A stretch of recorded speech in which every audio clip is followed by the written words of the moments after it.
If you live mostly on a monthly wage, then you already know something a lot of financial advice gets wrong. The hardest part is not knowing that saving matters. The hardest part is surviving the month without running out of money too early. A lot of people who live on wages are not bad with money.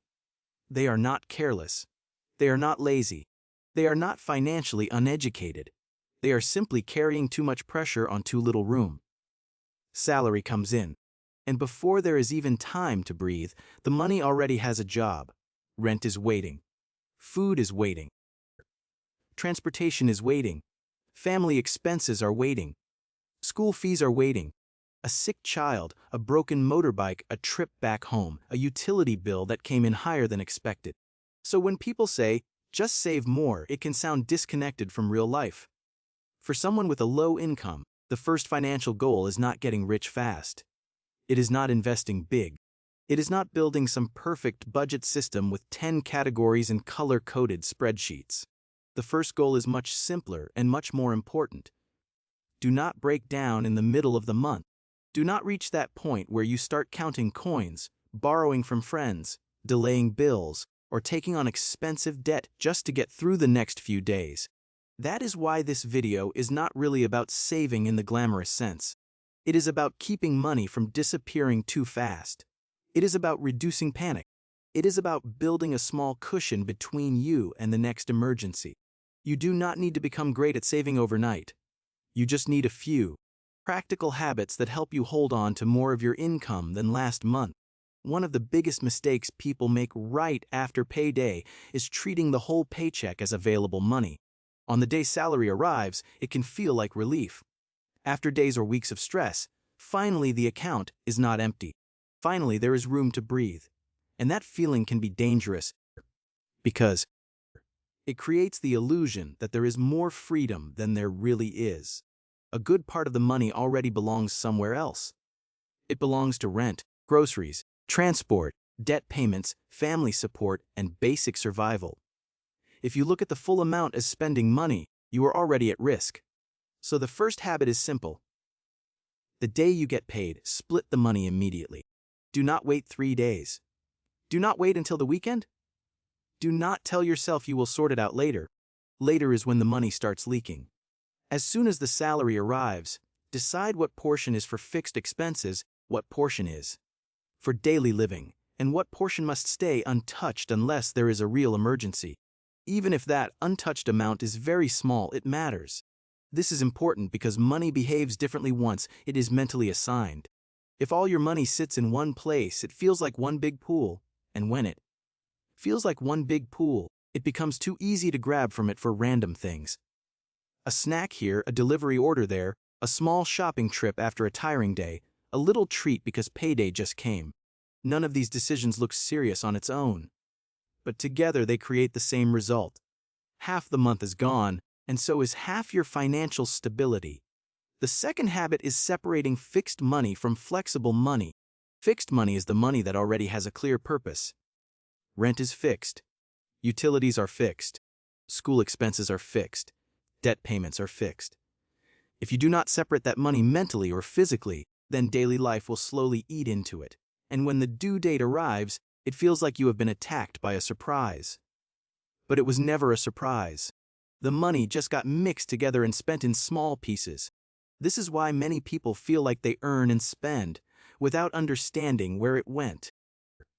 It did not disappear in one dramatic moment, it leaked. It slipped out through small repeated actions.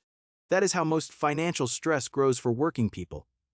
Not through one huge luxury purchase, but through many tiny decisions made while tired, rushed, stressed, or emotionally drained.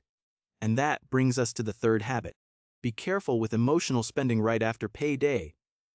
This does not mean you should never enjoy your money. That would be unrealistic and unfair. People who work hard deserve some comfort, but there is a difference between planned enjoyment and emotional release. After payday, many people feel they have finally earned the right to relax, reward themselves, and stop saying no for a while. Again, that feeling makes sense. The problem is that emotional spending is often strongest when discipline is weakest. This is especially true after long workdays. When you are exhausted, small purchases feel harmless. A few extra drinks, a few convenience purchases, online deals, buy now, pay later offers, cheap items that seem small enough not to matter. But low-income households are often hurt more by small leaks than by big expenses, because there is no extra margin to absorb them.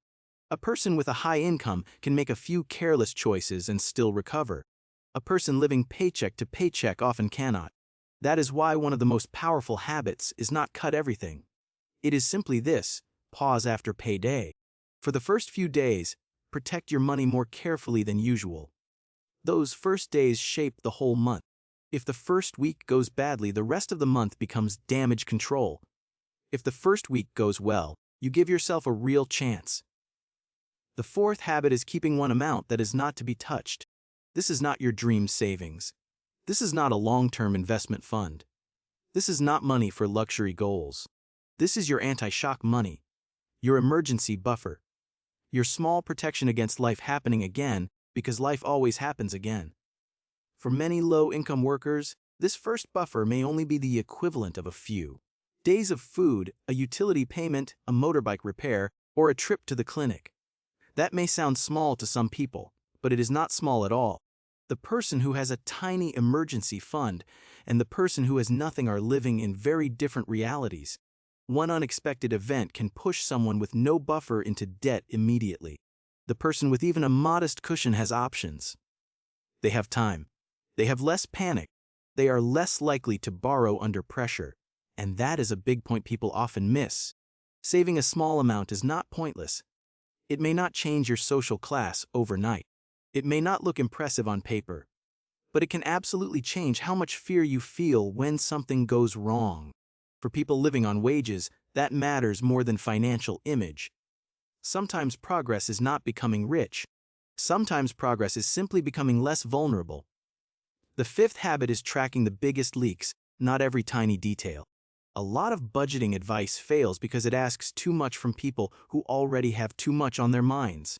If someone works long hours, takes care of family, commutes, deals with stress, and comes home tired, they may not have the energy to record every coin. That is fine. You do not need perfect tracking. You need useful awareness. Instead of tracking everything, look for the 3 places where money disappears most often. Maybe it is food bought out of convenience after work. Maybe it is delivery apps. Maybe it is random convenience store spending.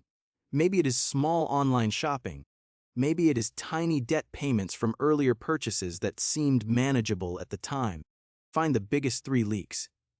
Once you see them clearly, you can start making better decisions without turning your life into an accounting project. What makes this habit powerful is that it replaces guilt with evidence. Many people feel like they are bad with money, but they do not actually know what is hurting them most. Once you know you can fix the right thing, maybe you do not need to cut all joy. Maybe you just need to reduce one repeating habit that drains more than you realized. One change can do more than 10 motivational quotes. The 6th habit is checking your remaining money every week, even when you are afraid to look. This matters because avoidance makes money problems grow in silence. A lot of people stop checking once they suspect the situation is bad. They already feel stressed, so they avoid the numbers to avoid the emotion. But not looking does not protect you. It only delays reality, and delayed reality is usually more painful. A weekly money check does not need to be complicated. You are asking only a few questions. How much is left? What still must be paid? Is the remaining money enough? If not, what needs to change now, before the pressure gets worse? That small habit gives you a chance to respond earlier. It is much easier to adjust in week 2 than to panic in week 4. The 7th habit is building your life around stability before ambition. This is where a lot of financial content loses ordinary workers. It jumps too quickly to investing, side hustles, passive income, and wealth building. Those things are not bad. But for someone who still gets financially crushed by small emergencies, the more urgent need is stability. Keep the lights on. Keep food in the house. Avoid high-interest borrowing. Build a small emergency buffer. Reduce leaks. Make payday last longer. Those are not small goals.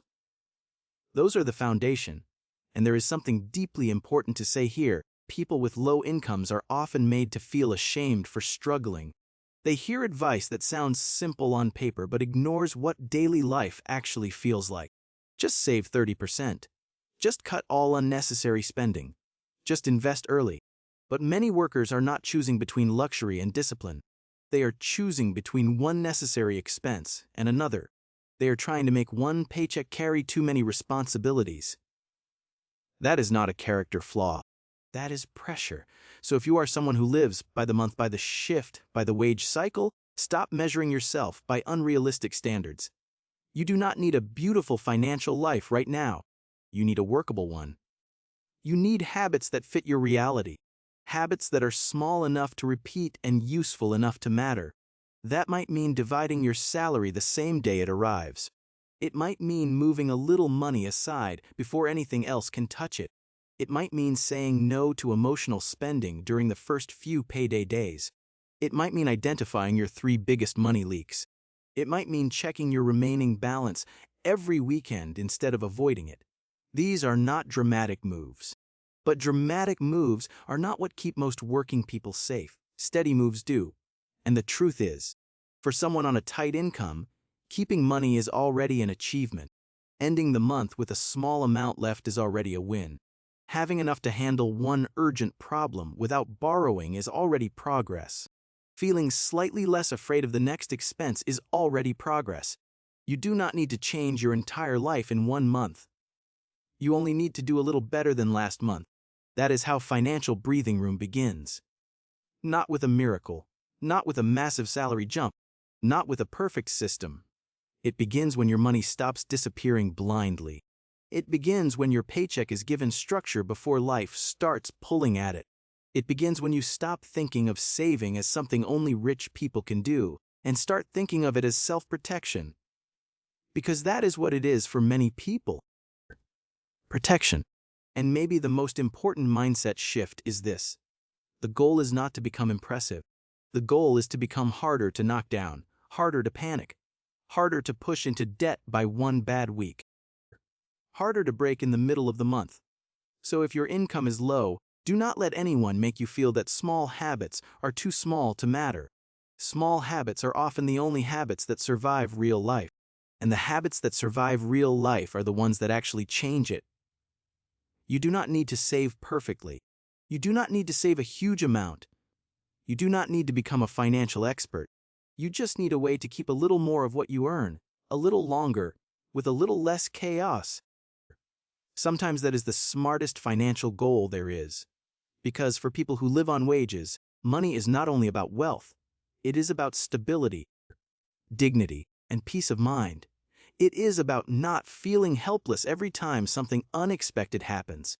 It is about being able to say, this month is still hard, but at least I am not falling apart.